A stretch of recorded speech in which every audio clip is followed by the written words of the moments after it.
All right, so what do you care, right? Theory part. So structural goals are cool. I want to know more people, and I want more diversity of content. So let's go ahead and transition this into maybe some more applied networking techniques in order to maximize increasing our structural goals in our social network. So if I throw back up this network and I put actual people up here, how would you go about connecting these folks? So I've got an entrepreneur, an accountant, an attorney, another entrepreneur, venture capitalist. We start to see all the potential for connections you can make here for people who don't know each other. Again, occupying those 15 structural holes there. So there's a lot. You can bring a lot of clients to that attorney or that accountant. That venture capitalist may find one or two entrepreneurs that are great investments for them. At the same time, you can help out your entrepreneur friends. So this is another reason why, so you brought up joining business associations. The more different types of things you belong to, the more likely you are to get not only more contacts, but a diversity of contacts. So going to sporting events, religious activities, professional activities, the more of those you're involved in, the more likely you're to have structural goals. All right, so how many are ready to jump off and just begin networking with a full-time career? Full-time career. I've actually met two young gentlemen in the Tampa area who do that. One of them since left the area, but I always paid attention to the guys just to see, can you be successful at just having an amazing network of contacts? And my gut feeling was no, and anecdotally they would prove that, I guess. So if you just go around and do nothing but meet people on a full-time basis, if you have no value to add, I don't know that it's going to work out for you. So you need to bring some value to the table there, we might caveat to it. So maybe connecting people is of value, but at the same time, if you want to stay in people's networks, if you want to maintain those weak ties, you got to have some value to the table, right? Well, and not be an asshole. In my case, I only moved here in the last 2 weeks. I have no real network around here. Okay. So I need to get out. Well, I'll change it for you. Right. We'll be your friends. So I'll have lots of thoughts. So if we're going to start networking, who do we typically associate with? Business groups. Who do we hang out with? People like us. People just like us, right? Other cats. That's who we hang out with, right? Typically, we're not going outside of our economic demographic. We're not going out of our age demographic. We're going to have people typically with the same religious and political views that we have. Maybe they follow the same sports teams that we have. Right? The average American, their three closest friends make within $5,000 of income then. Right? We go out, we hang out with people just like us. So what's the disadvantage of doing that? My goal is to get lots of structural holes and lots of size and diversity.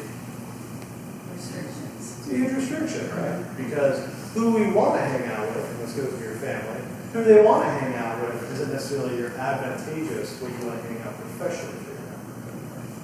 So this is why people, it's maybe less than 10% of the population that are generally interested and really good at interacting with people, have these great networks because they just enjoy interacting and meeting people, right? They don't need to have people who are like, okay, you like the same random comic books and video games and drink the same beer. They don't need to have that to interact with someone. So the greater your ability to kind of hang out, to be able to interact and be interested in lots of different people, it's easier for you to break out of this hanging out with people like myself.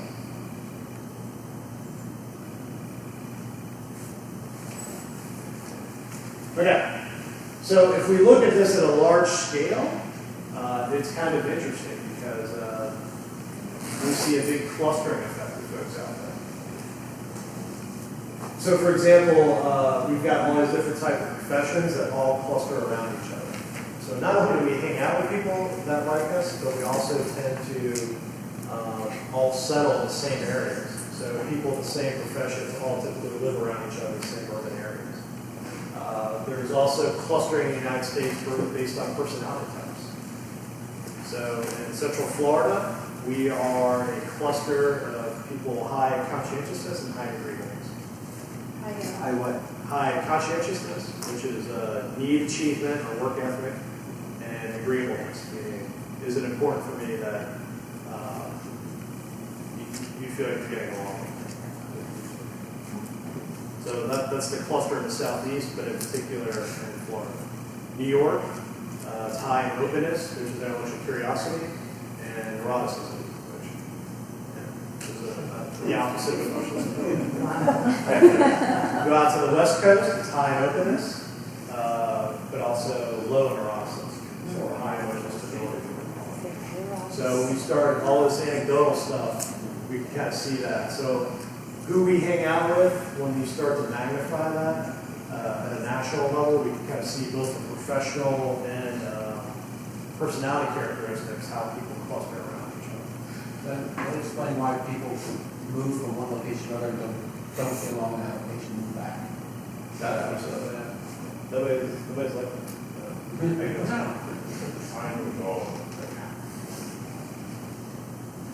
All right, so before we get, I want to make you all conscious of a lot of social networking trends going on now in the United States. So we all agree, or maybe you don't agree, but you got some cool cats, that it's good to have more structural holes in your network, have a larger network, have a more diverse network, lots of acquaintances that you can know in there. The issue, though, is Americans are typically doing the exact opposite right now. So, a wonderful book that came out about 10 years ago called Bowling Alone, The Death of American Social Capital. But steadily since the 1950s till today, the average American social network has steadily shrunk. And some of how we're living goes into that. So one of the things that's driving that is we spend more time at work than we used to. So you hear the average American now spends 43 point something hours on a work week, whereas they only spent 30 hours at work on average. Back in the 50s, that's how this translates. So we're more time in the office, less time to interact with each other. Greater mobility. We're moving around the country, and as we pick up and move, we don't know anybody. And then we're spending more time in the office, so we don't have a chance to meet people. The average American was born and died within, I believe it's 40 miles distance where they were born and where they died back in the 70s. Okay, now we're a much more mobile global population. We got a lot of this in the Tampa Bay area, rise of the exurbs. So how many of you live in Wesley Chapel? Luz, Odessa, Fish Hog, Hollow Beach. Alright? So if you're living out there, now you're in the car for a half hour, 45 minutes each way, so there goes an hour and a half of your day right there. Alright, so that's more time you're not interacting with each other. Okay, so more time in the office, more time on the road, because you got to go to these suburbs way out. So when you get to your exurb there at the Fish Hawk or Wesley Chapel, where's the most desirable property? Where do you want to live or something? Cul-de-sac, right? Because why do you want to live in the cul-de-sac? Nobody will talk to me in the cul-de-sac, right? Right? There's no traffic, nobody's going to walk by me, right? Everyone wants to live in the cul-de-sac, so they don't have to talk to me, right? So now we're living, so if you go to a neighborhood like Hyde Park, and everybody's got a front porch, right? And they all sit on their front porches, and everybody walks up and down and says hi to each other. Right? That happens in a cul-de-sac, doesn't it? That doesn't happen. Is it a fear? Very few. Very few. Is it a fear? It's a fear. It's just more desire. I don't know the second part. They're not. Schools. Well, spring When they walk. area. Right, it's a fear. It's a more contact. Well, I mean, a big part of it is I don't want my kids in the cul-de-sac and play and they're going to run over. Well, it's a fear. It's a fear. Just We have more technology-driven and personal interaction. How many of you prefer texting over calling? Do you prefer email over calling? Right. So we're going to talk to each other anymore, much less see each other. And we don't have time to see each other anymore. We're spending more time in the office, more time in the car. Then we get to our suburb, we Connects TV, and we're set up, right? We don't have to leave it out. We've got a more diverse population. So if we hang out with people like ourselves, the population has gotten very diverse and international in the United States. We hang out with lots of each other because we don't, at a whole lot of different levels, we're not the same. And then finally, I call it perfect child syndrome. So, I'm a Gen Xer. I'm the first what they call latchkey generation because my mom was in the first working generation. So what happened was, what we're seeing played out demographically here is that you've got your baby boomers, they had Gen Xers, and then they weren't too happy about how they raised their Gen Xers, and now you're having Gen Xers have kids. They're saying, I don't want to raise my kids that way.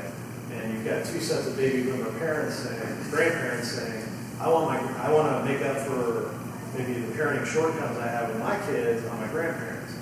And so now you have these kids that they're going to soccer camp, they're going to ballet, they're going to acting lessons, they've got pottery. So every night they've got something going on to make sure their lives are enriched and rewarding as possible. So now you're working more, you're spending more time commuting, you're talking electronically, and then you're driving your kids all over the place to and from your cul-de-sac, right? So it's a whole lot less interaction. So we're less social. Abercrombie, she fits almost all of those things, and she can't ever interact with anyone. So her kids aren't annoying things. She lives all the way in Austin Chapel. She's so busy, all she can do is text you. She didn't see your text. Like, there's no time for her to have any time for herself, let alone to kind of network with people or hang out with anyone in her dense connection. Right. So I would tying it back to the benefits of social capital at the beginning of the presentation. I argue that this definitely our diets and our lifestyles in the United States contribute a lot to our health problem, but this is definitely a factor as well. If we don't have the relationships with each other and the kind of social support, we lose this. In New York, rather than a lot of the social stuff and networks some kind of bars. You're not a drinker. Correct. Yeah. That's another thing. And so you have, it's almost like they put a cross. My God, you don't drink. So, you have to make believe, I guess, and hang out and drink. Ask the bartender to give you soda. Right. Hang out, drink. And I'll tell you the other thing too. All my friend contacts that I've made, since I'm the same people all day in my gym. That's been huge. Do you also find parents are having a kid in this, that, and the other activities because the schools don't have physical activity within the school much like they used to? Well, I don't know much about that. Yeah. I couldn't speak intelligently about that. I do know there's a lot of generational research that kind of suggests what I said for the millennials for children. Is the research that suggests the correlation between success and the polls old enough, trend analysis on that correlation? Because it seems to me that perfect child syndrome, technology, one-to-one marketing drives the next egocentricity that maybe people less recognize the importance of connecting to people because it seems like it's self-exact. Yes. And that is being replaced by technology, like LinkedIn. So most studies are cross-sectional, snapshot time.